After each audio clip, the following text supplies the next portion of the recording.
African American Rights Movement by Irish Drake, Jonn Segovia, and Devin Chubb. It's 1925 and the world has never looked better. Reform, revolution, social change, and yet somehow we still manage to ignore the struggles of the Black American. Redlining, lynching, Jim Crow laws. Will our African American brethren never know peace? Change must happen. We need everyone's help to defeat this decades-long issue, so we urge you to join us and learn about what we have to offer in our movement.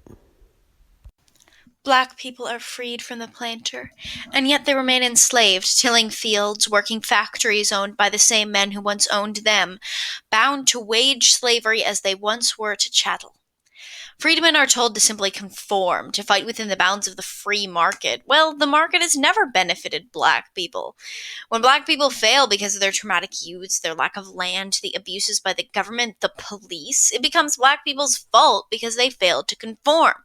Yes, some people do grow rich, but are they not in the minority? And beyond that, are they truly free from the bondage of their rich white compatriots? The National Association for the Advancement of Colored People, or the NAACP, and one of its renowned founders, William Edward Bouchard du Bois, seeks to truly free the freedmen, for white society fails to do as such.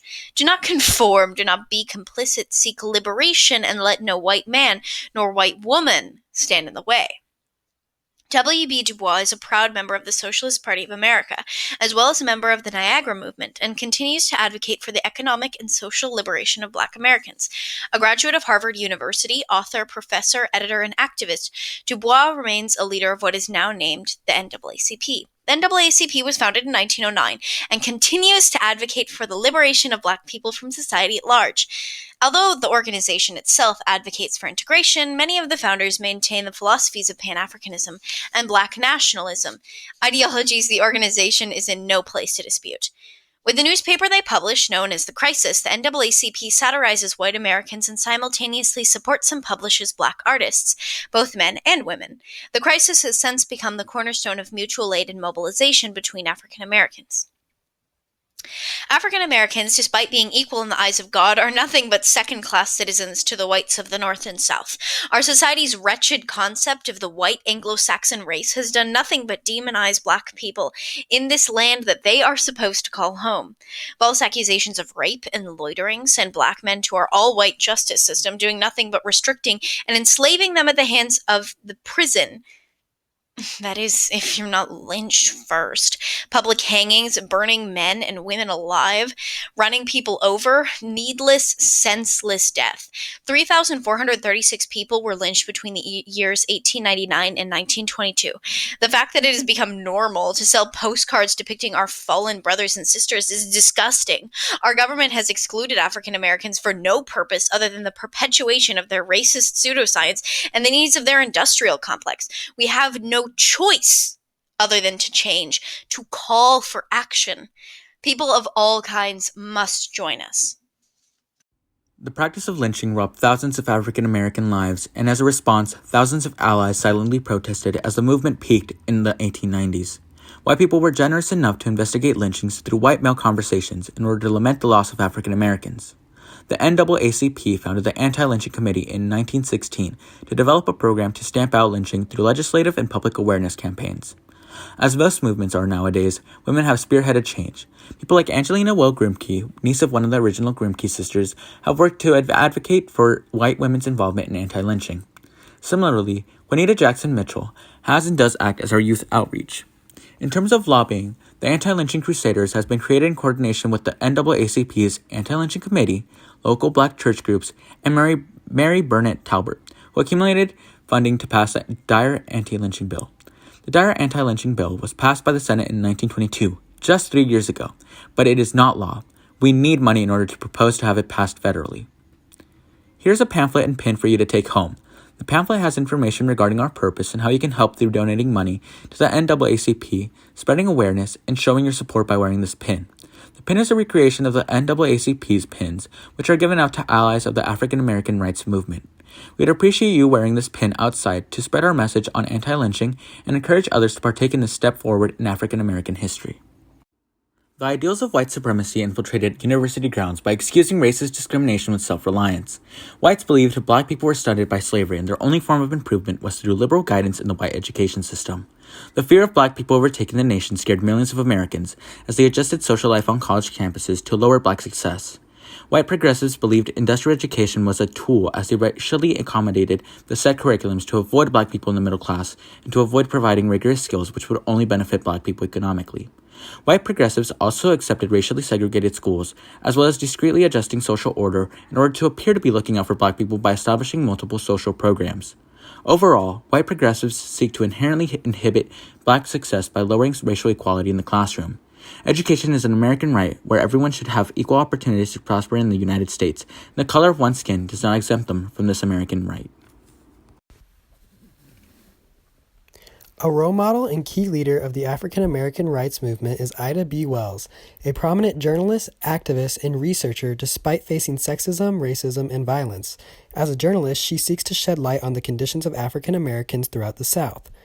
Born into slavery during the Civil War, she uses her first-hand knowledge when writing and in her activism. She values education greatly and enrolled at Rust College. Although our movement is often portrayed as led by uneducated individuals, we are a diverse group of the educated and uneducated, bound by a desire for freedom. The leaders have a long list on their resume when it comes to their education and activism. Ida B. Wells began in 1884, when she filed a lawsuit against a train car company for unfair treatment after having been thrown off a first-class train despite having a ticket. Further, she became known as the most prominent anti-lynching campaigner in the United States after the lynching of one of her friends. Wells set out to investigate several cases and published her findings in a pamphlet and local newspapers. Wells went on to travel internationally, shedding light on lynching to foreign audiences and openly confronting white women in the suffrage movement who ignored lynching. She also founded the National Association of Colored Women's Club, which was created to address issues dealing with the civil rights and women's suffrage. She also helped found the NAACP, however, her name was not mentioned as an official founder. Ida B. Wells and her supporters welcome you into the movement for African American rights. There is a place for mothers, women of all races, college-educated citizens, underprivileged African Americans, and anyone open to listening and making change in our systems and government. Wells represents all these different groups of people and would encourage you too to join and help fight for African American rights. Another prominent figure and speaker in the African American rights movement is Booker T. Washington. Washington was born into slavery and rose to become a leading African American intellectual. He founded Tuskegee Normal and Industrial Institute in 1881 and the National Negro Business League. 2 decades later, Washington has advised Presidents Theodore Roosevelt and William Howard Taft. He got his start at the Hampton Institute after he walked 500 miles to the school made for former slaves. There he was an excellent student and received high grades. He is an eloquent speaker, and in his most famous speech, Washington told a majority white audience in Atlanta that the way forward for African Americans was self-improvement through an attempt to dignify and glorify common labor. He feels it is better to remain separate from whites than to attempt desegregation, as long as whites granted their black countrymen and women access to economic progress, education, and justice under U.S. law. He takes a stance that many conservative whites can agree with. Not all of the movement's leaders were radical, and the movement wants to be inclusive to all points of view. He became the first African American to be invited to the White House in 1901, and he has the position to create real change, and we could use your support to continue holding our leaders accountable. His work in the field of education helped give access to new hope for thousands of African Americans. Innocent men and women are dying at the hands of racist white citizens and politicians. Our government, has denied African Americans equal rights and representation for long enough, and it is time this changed. If the United States wants to live up to its name and foundations, we must truly make the statement liberty and justice for all true. No other issue is more prevalent nor more intersectional than that of the struggles of Black Americans. broken by the market and downtrodden by the racist establishment, all must come together to fight with word and with money. African Americans deserve equal access to education, voting rights, and property rights. We must end the practice of lynching in the United States and start including African Americans in the United States' political process. It is unfair that the U.S. economy was built of enslaved African Americans, yet even after being freed, they still are treated unequally. We cannot make any process without your support and contributions.